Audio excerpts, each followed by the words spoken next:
Hi everyone, welcome to our weekly Q&A session, and today it is my pleasure to welcome here our coach Brittany. So Brittany, it's a really pleasure to see you, meet you again, and how are you today? Oh, I'm doing pretty well. Yeah. Wonderful, cool. What's the weather like over there where you are?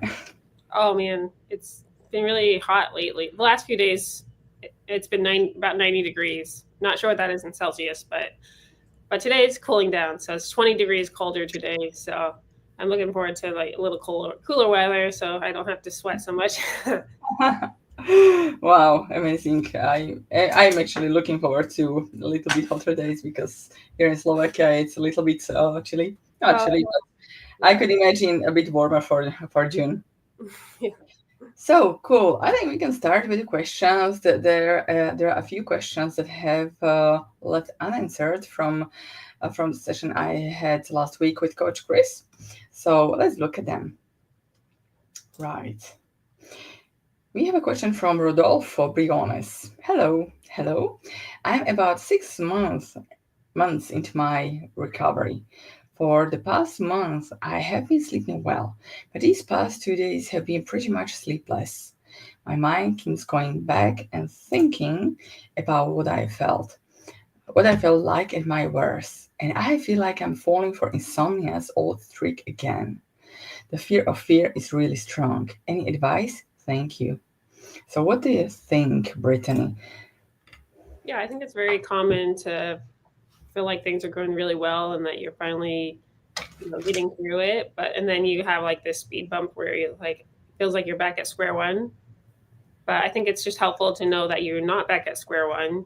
You Mhm. have already learned so much, and you're able to, change your thought patterns and just, the way that you react to sleepless nights. So I think it should be helpful just to kind of bring awareness to, the thoughts and feelings that are going on that have been happening the last couple of days.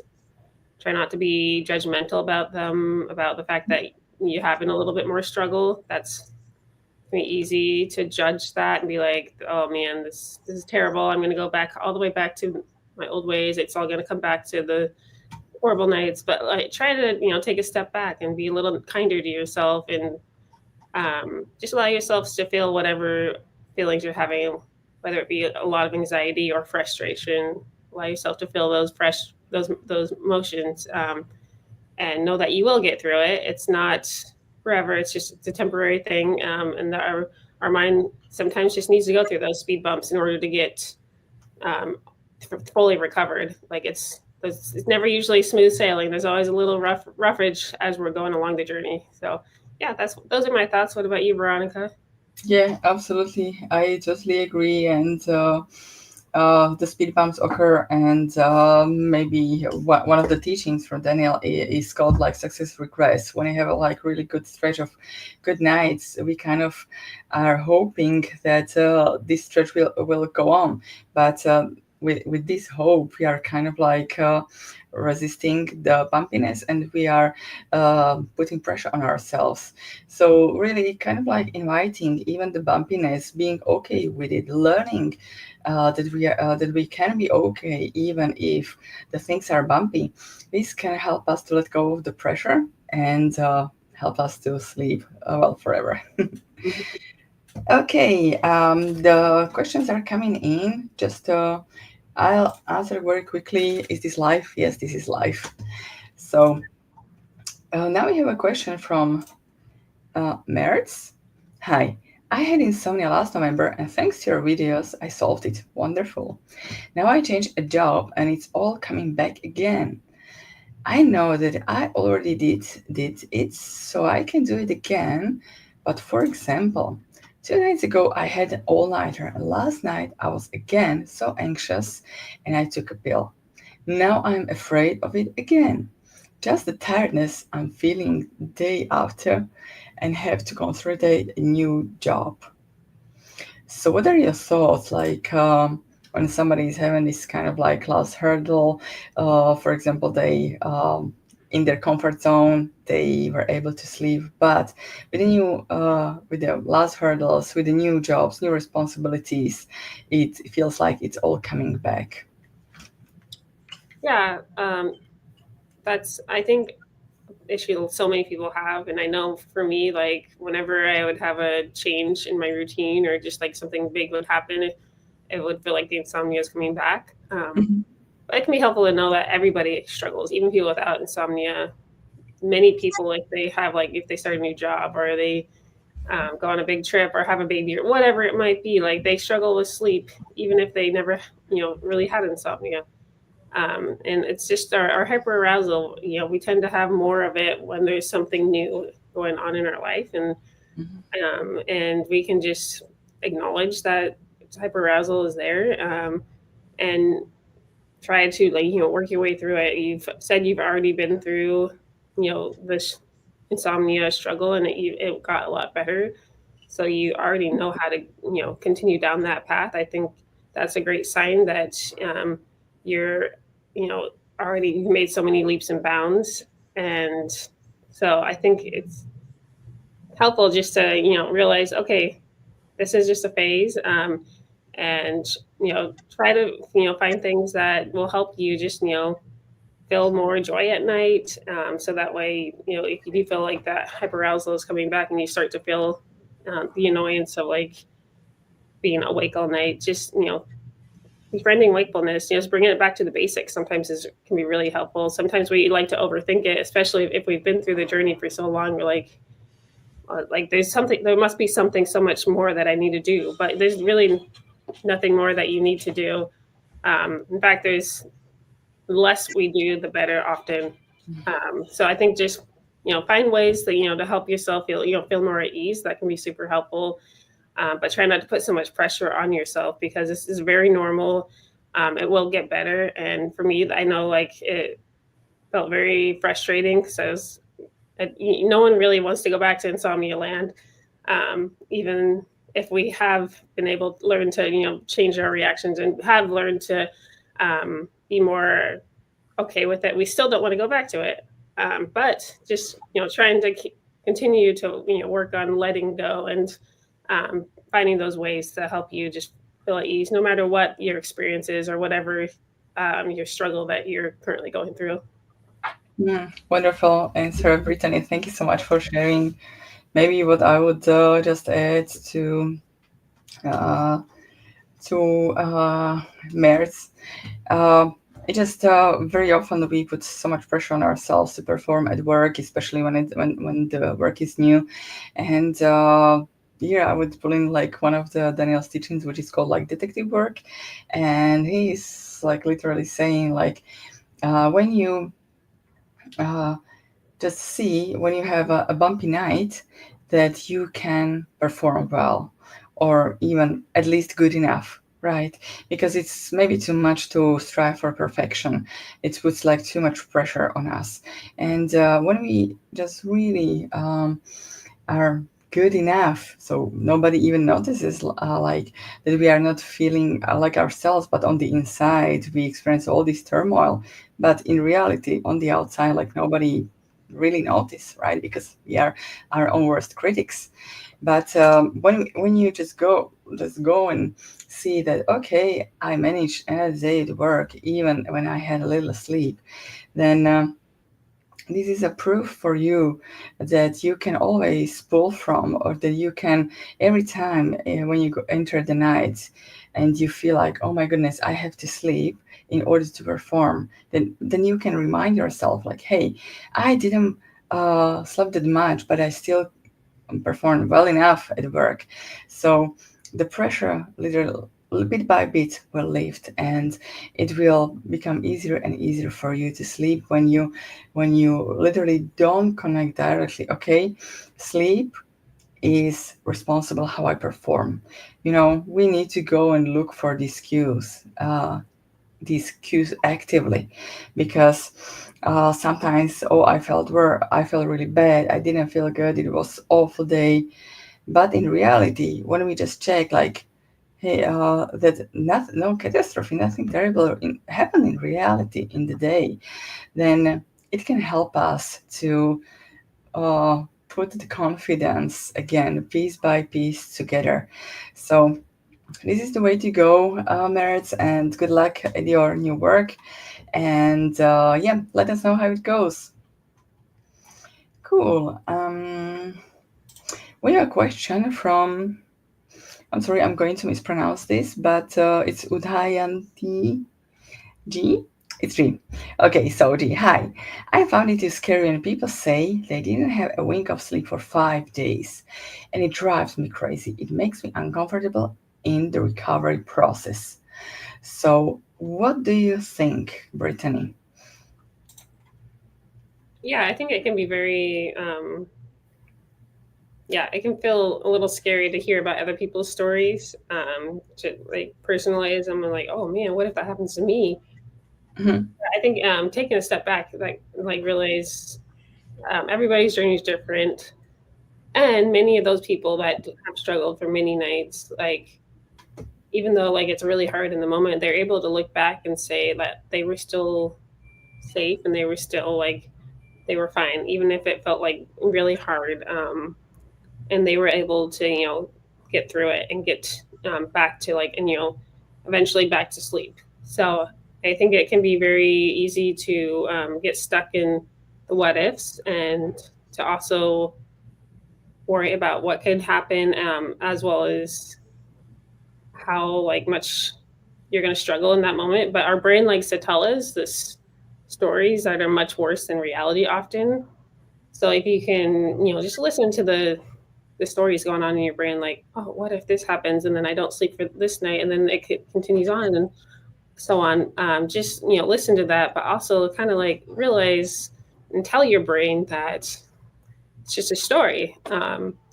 It maybe it will happen, maybe it won't, but either way, you can learn to react in a way that will help your brain feel safe and help your brain feel more at ease, so that it's not as bad as the initial catastrophe thought that you had was in the beginning.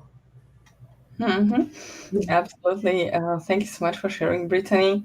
And for me, actually, the first piece of information that I have learned here was that sleep is inevitable, that we sleep no matter what. Even when we have this kind of all-nighters, there are still like parts of our brain that take the sleep that we need.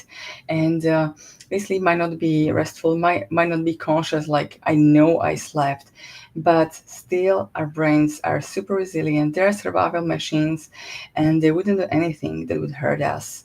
It is our own perception that we feel like that we just literally grow this fear and anxiety feelings, like about the situation that is happening. This is what is the most disturbing, not really the fact that we are not sleeping, because we do sleep, although it is not this kind of like sleep you would like to have, right? But it will come, don't worry, it will come with time. And you know um, even when you have an all-nighter, which is, I mean, normal for us, then you still can find ways how to enjoy the wakefulness. And when the wakefulness doesn't become so scary for you, your nervous system will calm down, will feel safe, and you will find sleep again. So thank you for the question, G. And yeah, we have a thank you note from Mertz. Thank you, girls. You always call me. You're very welcome. Thank you for being here. And da-da-da. Oh, we have a question from Daniel. Hi, Daniel. I have terrible insomnia. I never get to sleep before 5 a.m. I then sleep for only short periods, 1 hour, then I awake and I feel terrible. I can't articulate how awful I feel. I get headaches. Oh gosh, my heart goes out to Danielle. I totally hear you. What are your thoughts, Brittany? Yeah, same. I remember like having similar experience when I was going through it, like feeling so awful, and it just felt terrible to be awake all night and then feel like you only get like a wink of sleep in the early morning hours. Um, but when I was in the thick of it, I didn't realize a lot of it was this emotional exhaustion that I was kind of contributing to it. It was the just the constant batter in my head of I wish I could sleep. Why can't I sleep? I'm going to feel awful the next day. And all of those, the beating myself up over the fact that I'm not sleeping. And a lot of that made me so much more just tired, and it just drained my energy. And it Mhm. kind of contributes to how you experience the next day as well. And of course, there's always going to be some symptoms from not sleeping, or headaches, like you mentioned, and stuff like that. But we can,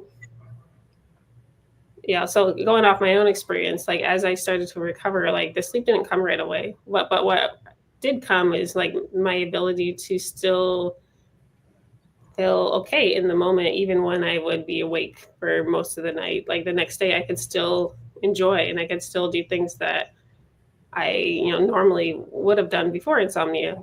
So I think just changing the way I experienced it, being okay with the moments, allow myself to befriend wakefulness, and also just be a lot kinder to myself really helped me, so that even though I still wasn't quite to that point where I was sleeping well, I was able to feel more at ease at nighttime, and then the next day wasn't so much of a struggle where it felt like so awful that I couldn't even function. Like I was still able to function, and I still found moments of joy throughout the day. So I think, or if you can just change the way you're you know experiencing that emotional exhaustion, it can really help you. Um, Even if sleep doesn't happen, sleep eventually will happen as we continue to change just that mental shift. Mm, absolutely. I totally agree, Brittany. I experienced the same, Danielle, and it was literally the worst when I was struggling all night long with sleep, and then finally towards morning, I just fell asleep, and then I had to get up, and it was so tiring, so exhausting. Actually, Danielle has a name for it. It is called like surrenders sleep. That we towards the end of the night we literally surrender because um, we've been trying to fight the wakefulness. We've been trying to chase sleep all night long until the early morning. We just give up and we are just too tired that we have no power left to fight. So why not to let go of fighting a little bit earlier? This is about literally surrendering and letting go. And I'm sorry, I just mumbling because Danielle just jumped in and shared something.